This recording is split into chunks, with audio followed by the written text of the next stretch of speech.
నారాసుర రక్త చరిత్ర అని సాక్షి పేపర్లో రాశారు. 5 సంవత్సరాలు ఆయన ముఖ్యమంత్రిగా ఉన్నాడు. సిబిఐ దగ్గర నుంచి ప్రతి డిపార్ట్మెంటు ఈ హత్య జగన్మోహన్ రెడ్డి భారతిరెడ్డి చేశారు, వాళ్ళే ఇదని చెప్పేసి చెప్పేటువంటి డైరెక్షన్గా, అంటే ఏదైతే అవినాష్ రెడ్డి ఒక 100 కాల్స్ మిడ్ నైట్ వీళ్ళిద్దరితో మాట్లాడాడో జగన్మోహన్ రెడ్డితో భారతిరెడ్డితో, దాంతోనే నీకు చాలా క్లియర్గా కనపడుతుంది వాళ్ళ పాత్ర ఉందని చెప్పేసి.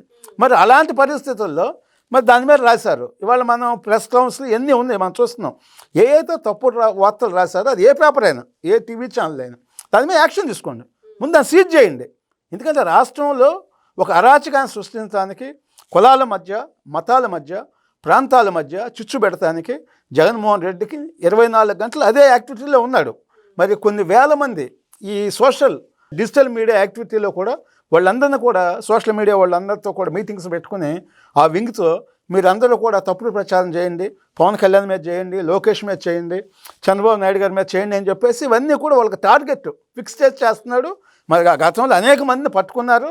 వాళ్ళు కూడా చెబుతున్నారు అసలు మా అకౌంట్స్ మాకు సంబంధం లేకుండానే అన్నీ వాళ్ళే రన్ చేసేస్తారు, వాళ్ళే పెడతారని చెప్పేసి ఈ మధ్యన మనం అనేక మంది ఈ ఎవరైతే ఈ తప్పుడు కేసులు అరెస్ట్ అయ్యారో వాళ్ళు కూడా మరి పోలీస్కి వాళ్ళు రిటర్న్గా కూడా చెప్పడం జరిగింది.